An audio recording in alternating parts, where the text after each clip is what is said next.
Hello people, we are back. Today we are going to be talking about Spider-Man Miles Morales in the storyline Birds of a Feather. That is right, we will be skipping the Blood Hunt tie-in, unfortunately, and that is because, well, if we're just being honest, there really wasn't much to react to. I mean, all of those issues somehow really didn't have much going on. They're each over 20 pages long, and it felt like nothing really of any consequence happened at all. And I'm being honest, it just kind of seems like everyone kind of just took that time off, which I'm totally cool with because this industry is a grind for writers and especially artists as well. And if we're just being real, it was pretty much a carbon copy of the plot line from the good story that Cody Ziglar wrote about a year ago when Miles Morales helped Brielle and Blade get Ramir out of Brooklyn, and it even involved Hightail and everything. But there was one event that was of consequence, which pretty much happens right at the beginning of it, where Blade actually turns Miles, giving him vampirism. Dr. Strange helps Spider-Man out by using some magic to keep the vampirism at bay, but Miles is still dealing with bloodlust. And so Miles' latest challenge is going to be dealing with his condition and the bloodlust that he feels in these next couple of issues. But before we start, please remember to like, share this video with your friends, comment and let me know your thoughts below. And of course, if you love Miles Morales content, then please subscribe for more videos just like this. But no more waiting, let's talk about Spider-Man Miles Morales issue 23 and the start of the storyline Birds of a Feather. The story starts off not with a Miles opening monologue, but a Tiana opening monologue. She talks about the pros and cons of stability, how it keeps her safe but also makes things boring in her life and mundane. And of course, how much she loves Miles and everything he means to her. But she, of course, still has issues of her own that she hasn't tackled yet. We swing over to Times Square where Zip Zephyr is destroying the place and Miles is right there to stop him before anybody important gets hurt. But the bloodlust is like a voice in the back of Miles' mind calling him out to make Zip Zephyr suffer. But he maintains some control and puts him down with a max-powered venom blast. Draining himself, he can feel the bloodlust getting even stronger, so he goes to get help from Doc Sasquatch. This isn't his area of expertise, but his best guess is that, while Dr. Strange's magic is keeping most of the bloodlust at bay, it's actually Miles' own powers that are making it worse for him. It's inconclusive, but it seems like when Miles uses his powers, the bloodlust could be fatal. Sasquatch ends his meeting with Miles, but he plans for Dr. Quan to get more hands-on on understanding Miles' situation. Swinging around the city, Spider-Man hears a cry for help during a mugging. Miles is out of control though and lets loose and ruins the two thugs and leaves the scene of the crime faster than he got to it. You know, in previous runs, and maybe even at the beginning of this one, Miles probably would have just decided to bear all the weight on his own and take this problem on all by himself.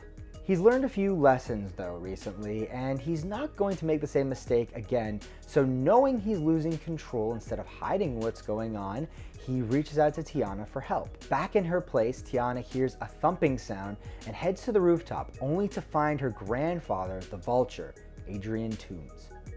At the beginning of issue 24, it seems like he wants to get back into his granddaughter's life after exposing himself as the Vulture. But it's gonna take a lot more than a little pleading to make Tiana trust him ever again. He tries to get her to understand his side of things, but also blames Spider-Man for their rift. Boomers. He tells his granddaughter Spider-Man can't be trusted, that him and Peter always end up letting those they are closest to get hurt.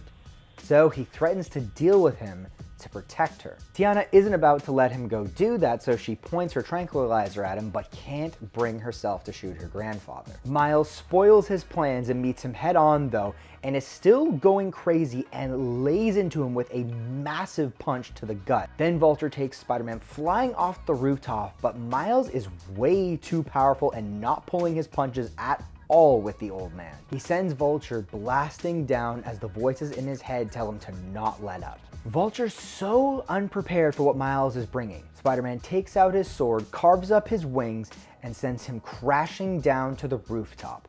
Miles can't even check on him to make sure he's okay. He can't even fight off the urge to bite into his neck until Tiana steps in to save her grandfather. But as Miles starts to regain control, the Vulture gets away with a flashbang.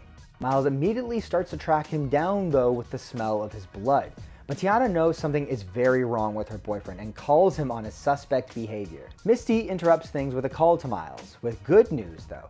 It seems like they may have some more answers for his vampirism, while also exposing Tiana that Miles does in fact have vampirism. Once at Misty's safe house, Dr. Kwan, who is apparently WNBA sized, gives them the breakdown of what's happening to Miles, although it is more of what they already know. Since his abilities are unique to other spiders, he has an issue, specifically his venom powers. It turns out Doc Sasquatch's suspicions were correct. While his venom powers do keep most of the vampirism at bay, if he uses too much of his venom powers, he could die. But they still don't understand the mysticism part of the condition. So they've enlisted the help of the Black Panther. Meanwhile, the Vulture gets ready for round 2. So all in all, it seems like some good actually did come out of the Blood Hunt storyline. I do like this storyline because I think where we're headed, it seems like Miles is going to get a little bit more mentorship, which Cody Ziglar seems to be really liking. He really likes to put him in these situations where he's sort of the apprentice to a master, and I guess now that can be Black Panther, someone else who can teach him more things about being a superhero. And then you also add the added dynamic of Miles and Vulture battling over Tiana and how that might even affect their relationship. But we also know that Cody Ziglar loves writing Tiana, which is also interesting because it seems like he's giving her more of a voice in this storyline. So there might be some friction, there might be a lot of drama in these next couple of issues coming up, but obviously only time will tell. Overall, I really like these 2 issues. I think it's setting up for a great end of the year for Spider-Man Miles Morales. Once again, if you like this video, please remember to drop a like and comment below and tell us your thoughts on the comics or this video or my opinions on any of this stuff. And if you like it or you know someone else might like it, please remember to share it around. And if you really, really enjoy this, well, then please feel free to subscribe and hit that bell. And until then, I'll see you guys in the next one.